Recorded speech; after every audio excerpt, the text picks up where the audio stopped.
I just pulled 3 kids from a burning building and came home to a $300 parking fine. That's not fiction. That's not exaggerated.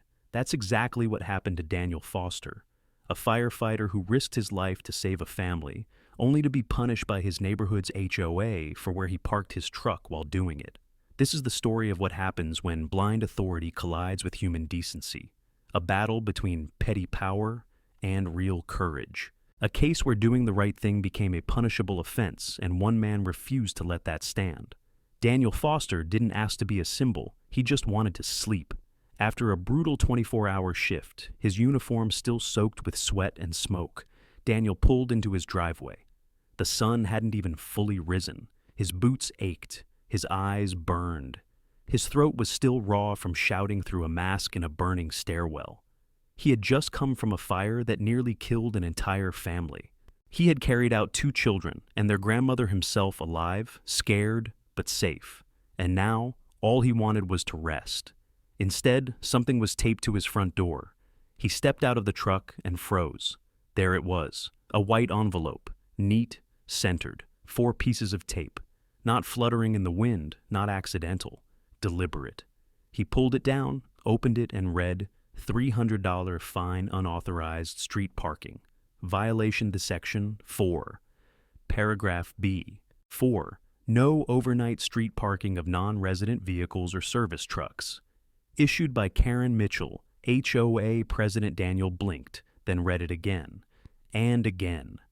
This had to be a mistake. He had parked in front of his own house in his assigned zone. And it wasn't overnight.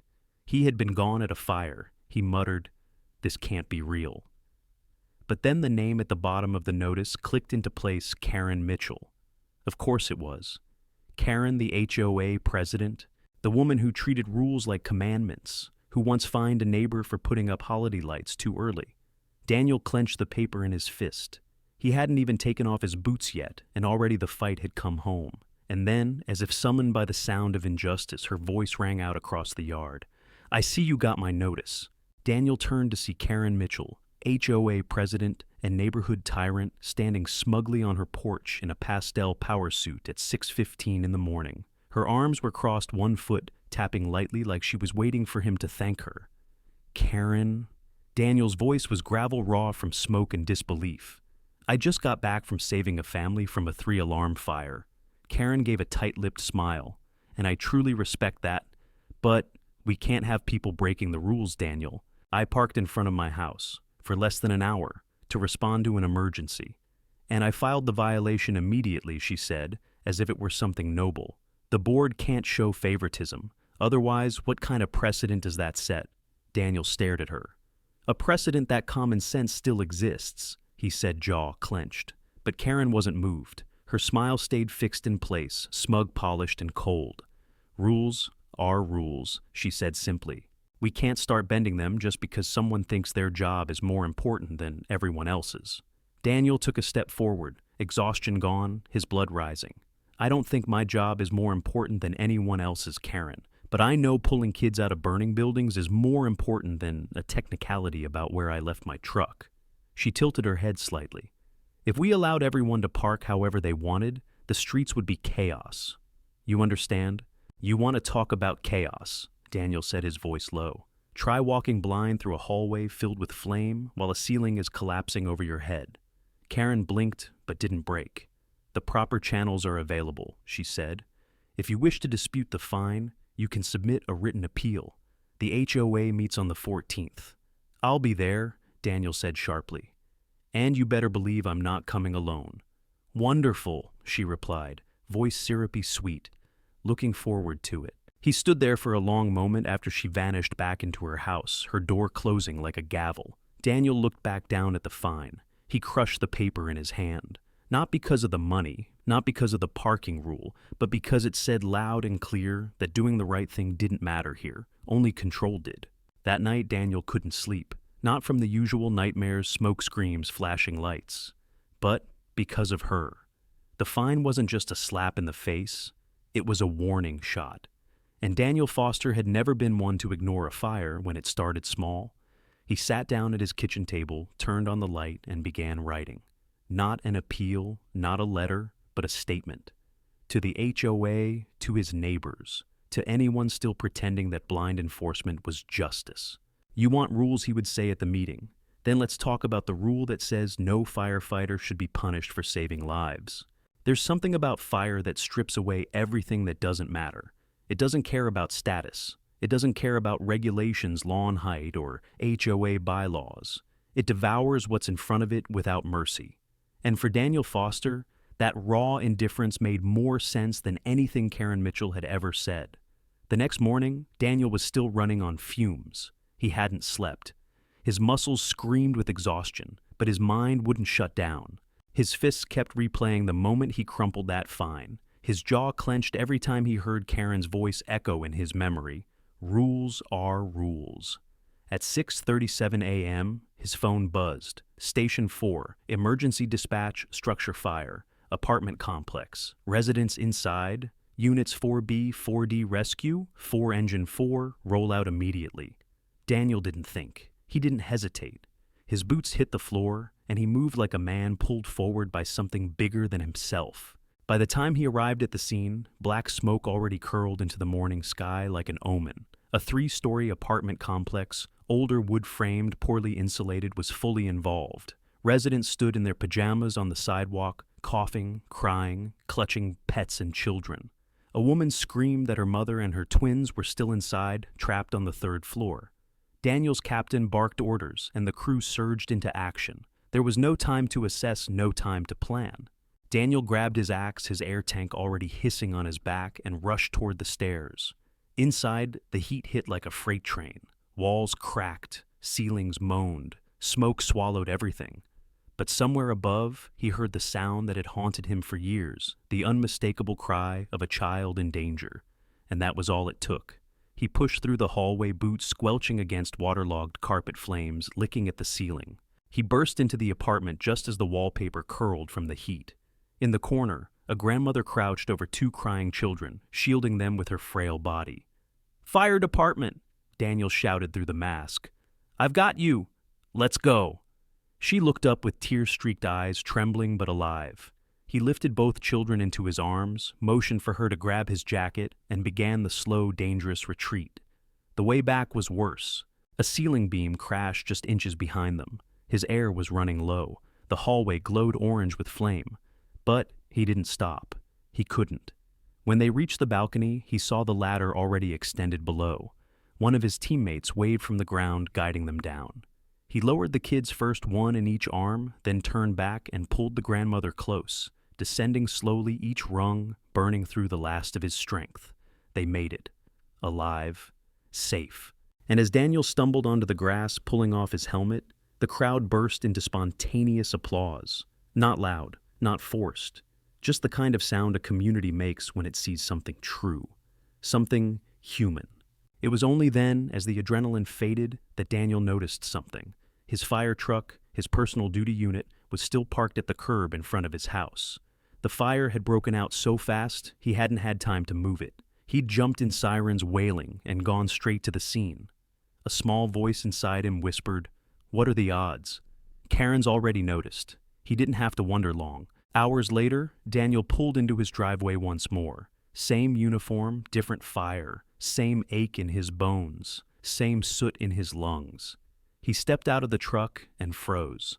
There it was again. Another crisp white envelope, taped to the door. Same placement, same font, same name. Karen Mitchell, HOA violation. Second notice. $300 fine, unauthorized parking, repeat offense. He let out a dry laugh. There were no tears left, no anger even, just disbelief. He ripped the letter off the door as footsteps approached from behind. "Got your second notice, I see." Of course it was her. Karen stood just inside the boundary line of her lawn, perfectly manicured. Her arms folded, lips tight, eyes cool. She wore a salmon blouse today with matching earrings, and somehow not a speck of dust touched her shoes. "You've got to be kidding me," Daniel muttered, shaking the paper in her direction. "Another fine? I just got back from rescuing a family. You think this is more important than that?" "It's not personal, Daniel. The rules are clearly stated. Vehicles can't be parked on the street overnight or during emergency deployments. This is your second offense." "Emergency deployments." he repeated incredulous. Do you want me to start calculating how many lives were saved every time I break your parking code? Karen didn't blink. You're welcome to bring it up at the meeting. Oh, I will, Daniel snapped. But this time, I'm not coming to plead. I'm coming to expose what's happening here. What's happening here, she said coldly, is someone thinking they're above the rules because they wear a uniform. But uniforms don't grant immunity, Mr. Foster. This neighborhood is not a fire station. Daniel stepped forward, voice low. No, Karen. This neighborhood is filled with human beings, families, kids, elderly parents, and someone needs to be there when things go wrong. I am that someone. And if your rules punish that, maybe it's the rules that are the problem. She didn't answer, just turned and walked back to her house. And this time, Daniel didn't watch her go. He went inside, sat down at his kitchen table, and wrote something new. Not just a statement, a presentation, the story, the photo, the timeline, the incident reports, the proof, the absurdity. If Karen wanted to fight over rules, Daniel was ready to bring the full weight of reality with him. That night, the neighborhood's private Facebook group lit up with a new post. HOA fined our firefighter neighbor $600 for saving lives. This is not okay. Within hours, comments flooded in. Neighbors who'd stayed quiet for years began to speak. People who had feared Karen's clipboard now had someone to stand behind. And Daniel. He didn't want the spotlight, but if it helped someone else avoid that same letter on their door, he was ready to take it. There are two kinds of fires. The first consumes everything in seconds, wood flesh, fabric, oxygen. The kind Daniel Foster trained for. The kind he could fight with water strength and steel. The second kind spreads slower, quieter. It creeps from conversation to conversation. Burns in side glances, clenched jaws, and silent disapproval. And this time, Daniel wasn't the one putting it out. This time, he was the spark. The HOA Facebook post had gone viral, at least by neighborhood standards. Overnight, dozens of comments poured in. This is outrageous. Daniel's a damn hero. Karen fined me once for leaving my garage door open for 15 minutes. What kind of community punishes firefighters? We need a new HOA president. Yesterday. Daniel didn't post anything. He didn't need to. His neighbors were speaking now, and for the first time in years, they were saying something that wasn't whispered behind hedges.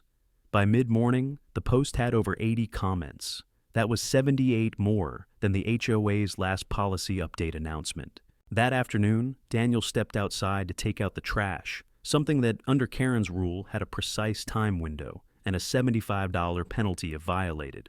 Across the street, Mrs. Callahan, a retired school teacher who'd once told Daniel his mailbox was a little too creative, waved him over. Hey, Daniel, she said, eyes kind.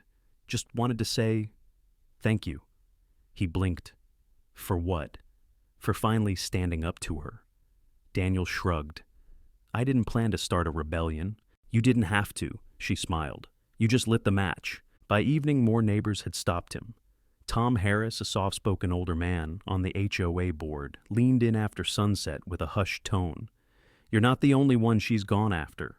I've voted with her too many times out of fear. But this time, I think I'm done being quiet. Daniel nodded. Then let's not stay quiet. That Friday, Karen Mitchell sent out an email blast. Subject emergency reminder. Parking violations and HOA protocols. All residents are reminded that street parking regulations remain fully in effect. Exceptions cannot and will not be granted due to personal circumstances, employment type, or perceived emergencies. Violations are enforceable with escalating fines. The integrity of the community depends on order and consistency. Sincerely, Karen Mitchell, HOA, President Brookridge Estates. The email was pure Karen authoritarian, impersonal, passive-aggressively threatening. But this time, something was different. People didn't sigh and delete it. They forwarded it, commented on it, mocked it, printed it out, and highlighted it with red marker like a meme. Daniel walked past Tom's house that evening and saw the email pinned to a corkboard on his porch with a handwritten note. Integrity starts with empathy. See you at the meeting. The HOA meeting was now 3 days away. Karen didn't know it yet, but the air in the neighborhood had shifted. The residents of Brookridge Estates had been under her thumb for too long. She had enforced rules like gospel, no garage sale signs, no flower pots on porch rails, no American flags unless pre-approved in writing. She once fined a young couple for leaving a kayak in their driveway for 6 hours. And for years, people complied, not because they agreed, but because they were afraid. But something about finding a firefighter for saving lives struck deeper than lawn height. It broke the spell. Saturday afternoon, Daniel's doorbell rang. Outside stood Ella Williams, a single mom who lived 3 doors down. Her 10-year-old son, Logan, stood beside her. She looked nervous, like she wasn't sure if this was okay. "Hi, Daniel. Sorry to bother you." Logan wanted to say something. Logan looked up shyly, holding a sheet of paper. "Mr. Daniel, he said I made this for you in class." It was a drawing crayon, messy but beautiful. A firefighter holding a child. Underneath it read, "Real heroes don't get tickets." Daniel's throat tightened. "Thanks, kid," he said, kneeling to ruffle Logan's hair. "This means more than you know." Ella spoke next. "We all saw what Karen did, and we're not okay with it. Me and a few others are coming to the meeting. You won't be standing alone." That night, Daniel stood on his porch under the stars. The street was calm, quiet, but it didn't feel the same. It felt alive, watching, waiting. For the first time, he realized this wasn't just about him. This was about all of them. And if he was going to confront Karen, he'd need more than outrage. He'd need the truth and people ready to stand behind it. He went inside, opened his laptop, and began to build the case. Incident reports, photos of his truck parked legally in front of his home, dispatch logs showing his emergency calls, statements from neighbors, HOA policies that Karen had bent when convenient. And then at the top of his presentation he wrote, "What happens when rules matter more than people?" Sunday, 24 hours before the meeting, Daniel printed out 15 copies of his packet. He wasn't coming to beg. He was coming to fight, not with fire, not with fists, but with truth. And this time, the neighborhood would be watching. The Brookridge Estates Community Hall had never been so full. Normally, HOA meetings were quiet affairs, half-empty rows of folding chairs, lukewarm coffee, the occasional passive-aggressive argument about recycling bins or overgrown hedges. But not tonight. Tonight, every seat was taken. The air was thick with anticipation, and not the polite kind. People leaned forward in their chairs, eyes locked on the front of the room, where Karen Mitchell sat like a judge behind her fold-out table, gavel-less, but no less smug. Daniel stood at the back packet of documents in one hand, a folder tucked beneath his arm. He wore his station jacket not to flex, but as a quiet reminder. It still smelled faintly of smoke. The room quieted as Karen tapped her pen on the tabletop, calling the meeting to order. "Let's begin," she said. "We'll start with announcements, then move into community concerns and violation appeals." Her voice was flat-clipped professional, but Daniel could hear the tightness behind it. She was trying to control the room, and she was losing her grip. Karen burned through the opening items with practiced monotony. Lawn care expectations, trash can, placement seasonal decor limitations. But the murmurs in the room never died down. Finally, she reached the real reason the room was full. Next on the agenda, she said, pausing longer than necessary, "We have an appeal from Mr. Daniel Foster, who wishes to contest 2 parking violations issued earlier this month." Daniel stood. He didn't raise his voice. He didn't pace. He walked slowly to the front, nodded to the board, and faced the crowd. "My name is Daniel Foster," he began. "I've lived here for 6 years. I'm a firefighter with Station 4 Engine 2. I've responded to hundreds of emergency calls in this county. I've seen people lose everything. I've pulled families out of fires. I've carried children who weren't breathing. I've done that not because I expect recognition, but because it's my job, because it's the right thing to do." He paused. The room was silent. 2 weeks ago, I responded to a fire that nearly took the lives of a grandmother and her grandchildren. I parked my personal duty truck in front of my house so I could respond faster. When I came home, burned, exhausted, covered in ash, I found a $300 fine taped to my door. A few audible gasps cut through the silence. I thought it was a mistake. But the next time it happened after another rescue, the same thing waited for me. He turned and held up the notices slowly and deliberately. 2 $300 fines. Not for blocking anyone's driveway, not for leaving an abandoned vehicle, just for doing my job and having the audacity to park in front of my home during an emergency. He passed copies of the violation notices to the board, then the incident reports, the dispatch logs, the photographs. Everything laid out in clean order, professionally labeled. This, he said, is not enforcement. This is punishment, not for a crime, but for a sacrifice. Karen shifted in her seat, clearly preparing to speak.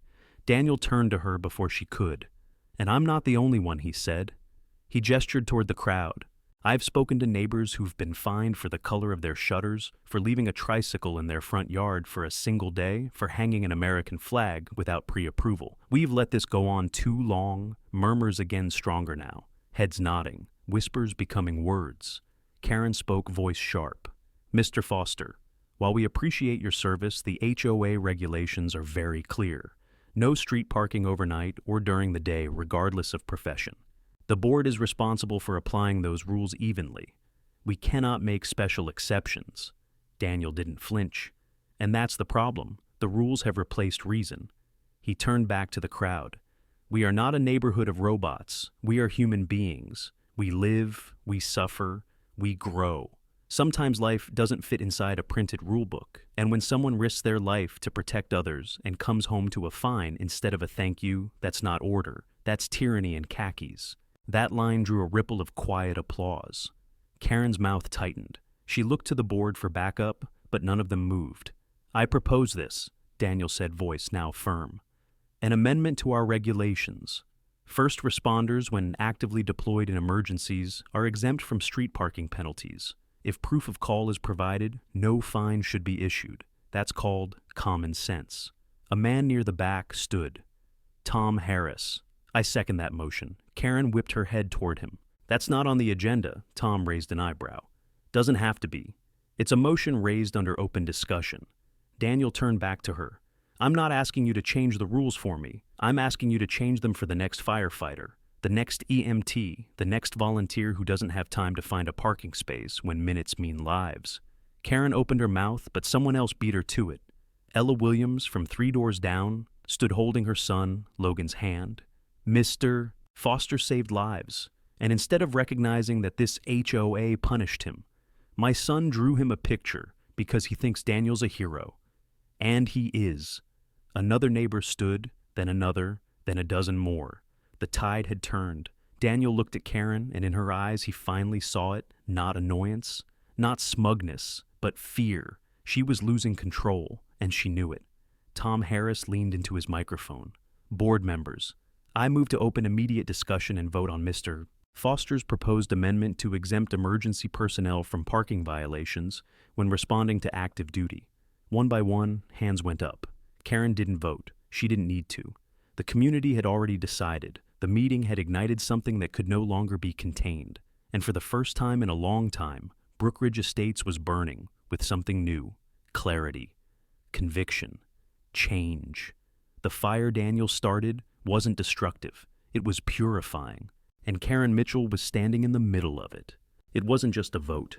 It was a rupture. A crack in the foundation that Karen Mitchell had poured herself into over the years, brick by brick, fine by fine, memo by memo. She'd built a regime, not a neighborhood.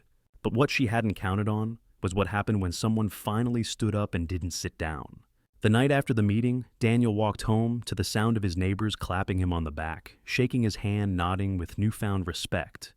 But it wasn't the praise that stuck with him. It was what people whispered. "I wanted to say something for years, but I was afraid. I got fined last summer for leaving my recycling bin out after 9 a.m. I just paid it. I didn't think we had a choice. I've lived here 10 years. You're the first one who made me feel like this place belongs to us." Daniel realized something else that night. He hadn't just won an appeal. He'd become a symbol. And symbols, especially honest ones, can't hide once they're lit. By morning, the news had spread outside Brookridge Estates. A local news blog ran a story: "Firefighter fined for saving lives, HOA rules face backlash." The headline sparked hundreds of comments. By noon, the story had been picked up by a regional outlet. Daniel's phone rang nonstop. He didn't answer most of them. He hadn't done this for the cameras. But if the attention helped push the neighborhood to rethink what kind of place it wanted to be, he could live with that. What he couldn't live with anymore was the silence that had let someone like Karen operate unchecked for so long. The next day, the HOA board called a special session. Karen was there as usual. She sat straighter than ever, shoulders stiff, lips drawn into a thin line. But something had changed. She no longer looked untouchable. Tom Harris opened the meeting with a calm, clear voice. We're here to address the broader concerns raised at our last meeting. Concerns not just about specific fines, but about how this board enforces rules and how we lead this community. Karen cut in sharply. We've enforced fairly. Every regulation is approved by the board and clearly written. Tom didn't raise his voice. He just let her words hang in the air, heavy and hollow. Karen, he said quietly, do you believe that fairness means punishing a firefighter for responding to an emergency? Silence. That's not the point, she said.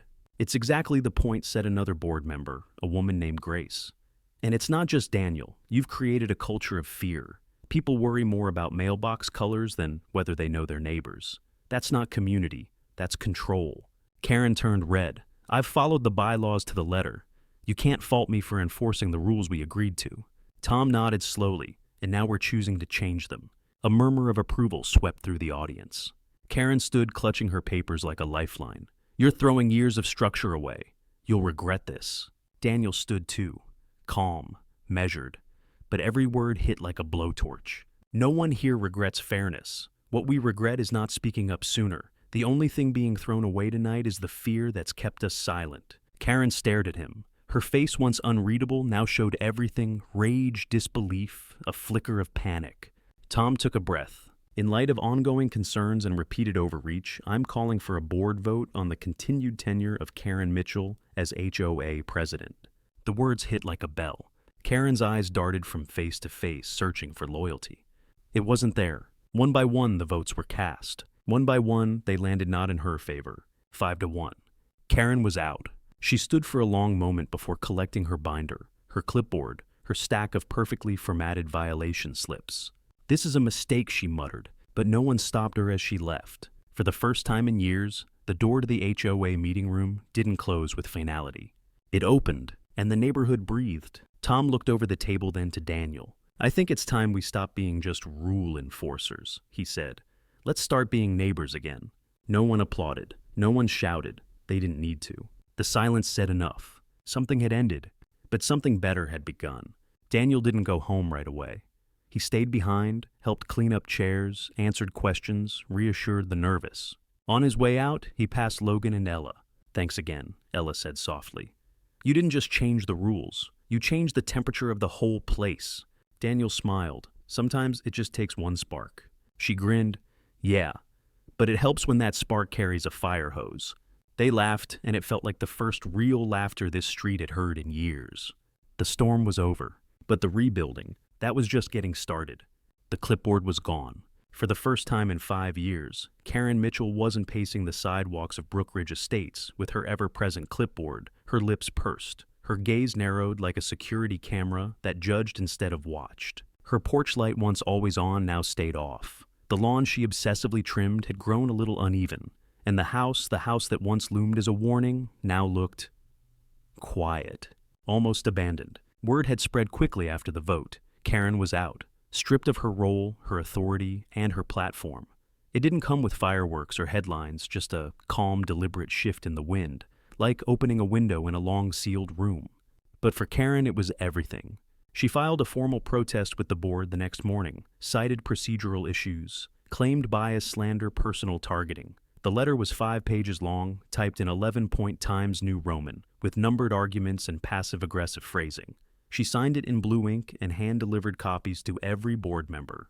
Tom Harris read it in silence, then placed it neatly in a file marked archived. No one responded. 2 days later, the for sale sign went up on her lawn. It was small, tasteful, approved by HOA design standards. But to every resident who passed it, it was louder than a marching band. Karen Mitchell was leaving. And the neighborhood was waking up. Daniel didn't celebrate. He didn't gloat. When a neighbor made a joke about Karen needing to fine herself for abandoning her duties without proper notice, he offered a tight smile, but said nothing, because Daniel had seen enough fires to know. Even when the flames are out, there's still smoke. There's still damage. The neighborhood had changed, yes, but real change takes more than one vote, more than one villain falling. It takes rebuilding. It takes showing up. And that's what Daniel did. The new HOA board under Tom Harris's leadership didn't waste time. In their first session, they passed a revised charter with overwhelming support from the community. The tone was different from the start, not just about regulation, but restoration. 3 major changes were implemented immediately. Emergency responder exemption. First responders living in the neighborhood were now protected from citation for parking violations when responding to active emergencies. This wasn't just a rule, it was a principle: fairness and discretion. Policy HOA enforcement would now be accompanied by a review process and a grace period for most violations. Common sense was no longer optional, it was required. Community voice clause. Any resident could call for a vote on HOA policies if they collected signatures from 10% of the neighborhood. No more unchecked power. The new rules weren't perfect, but they were human. One morning, Daniel found a folded envelope tucked into his mailbox. There was no return address, no stamp, just a name: Karen Mitchell. He hesitated for a moment before opening it. Inside was a single handwritten note. "You embarrassed me. You undermined me. But you were right. I let the rules become more important than the people they were meant to protect. I don't expect forgiveness, but I hope you'll keep fighting for this place." Daniel read it twice, then folded it back up and slid it into a drawer, not out of anger, not out of victory, but because sometimes closure comes not with fireworks, but with ink on paper written just slightly too late. Weeks passed. The air grew cooler. The neighborhood, once cold and silent, began to hum. Porches once empty now had chairs again. Neighbors waved instead of glancing away. Even the annual block party, which had been canceled 3 years in a row due to policy concerns, was suddenly back on the calendar. And in the center of it all, not as a hero, not as a martyr, just as a neighbor, was Daniel Foster. One afternoon, as he watered the small garden by his porch, Logan ran up the sidewalk with a piece of poster board flapping in the wind. "Mr. Daniel, look what I made." It was a new drawing. This time it showed a street, a house, and in front of it, clearly labeled in a child's proud, crooked handwriting, was a red fire truck. Beneath it, 5 words: "He parks here to help." Daniel smiled.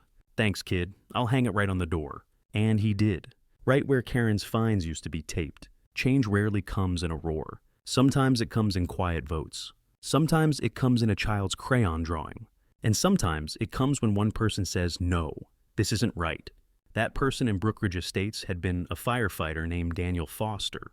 And because of him, the neighborhood didn't just put out a fire. It remembered what community really meant. It was a quiet morning, no sirens, no shouting, no letters taped to his door. Just sunlight cutting across Daniel Foster's driveway, warming the metal of the same red truck that once sparked a neighborhood-wide firestorm, not because it broke a law, but because it exposed a lie.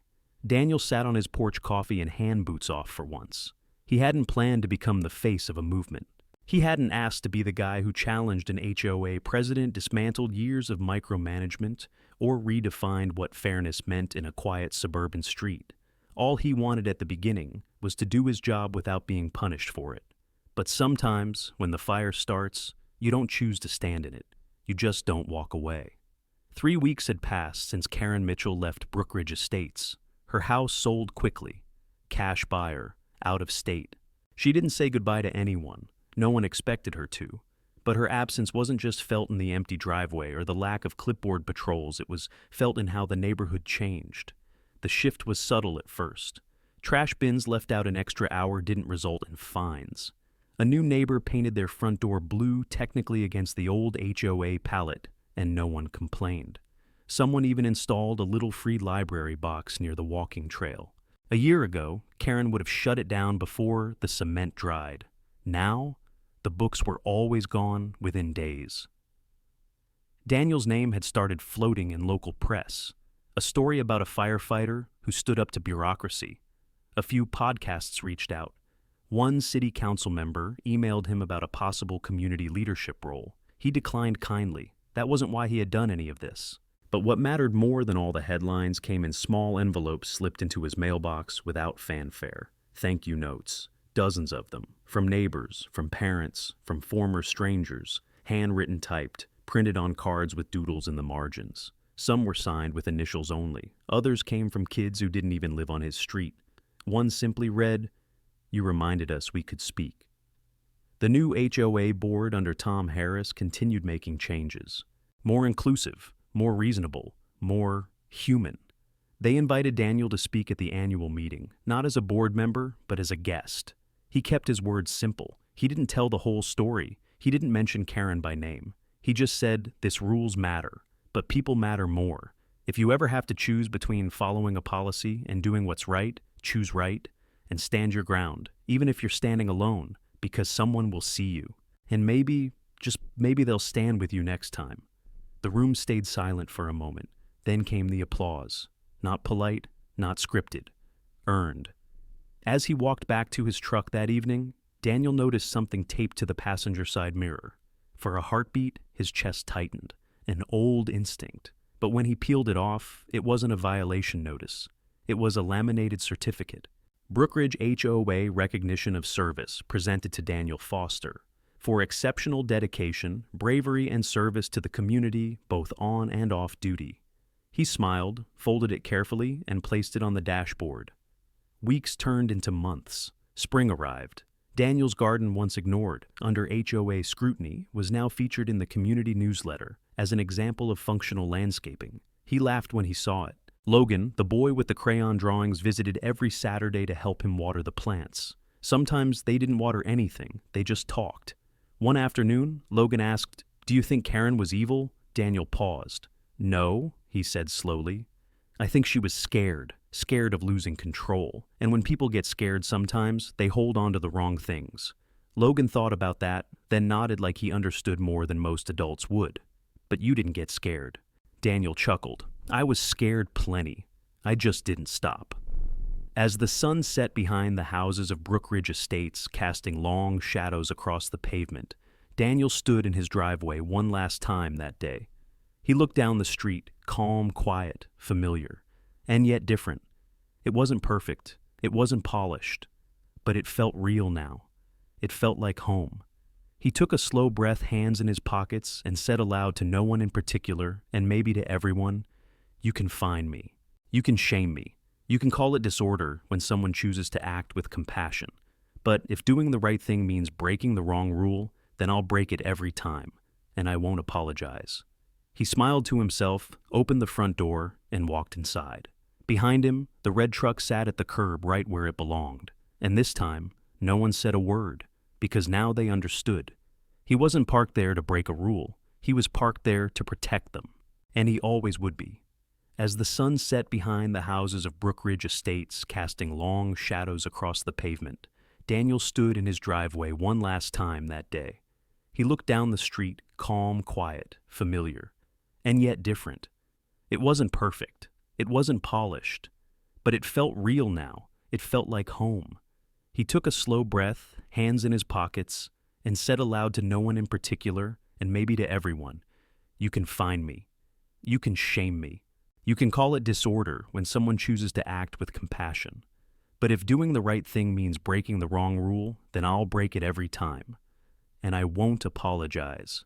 He smiled to himself, opened the front door, and walked inside. Behind him, the red truck sat at the curb right where it belonged. And this time, no one said a word. Because now they understood. He wasn't parked there to break a rule. He was parked there to protect them. And he always would be. Sometimes the fire isn't in the building, it's in the boardroom. It's in the silence that lets the wrong people lead. But when one man stood up, not for himself, but for everyone, too afraid to say, "This isn't right," a neighborhood found its voice again. Daniel Foster didn't just save lives, he saved his community from forgetting what truly mattered. And he reminded us all rules matter, but people matter more. If this story struck something in, you don't keep it to yourself. Because every neighborhood has a Karen. And someone out there is waiting for the courage to stand up to hers. This was another case in the HOA Karen files. If you've lived through your own version of this, we want to hear it. Tell us your HOA horror story in the comments.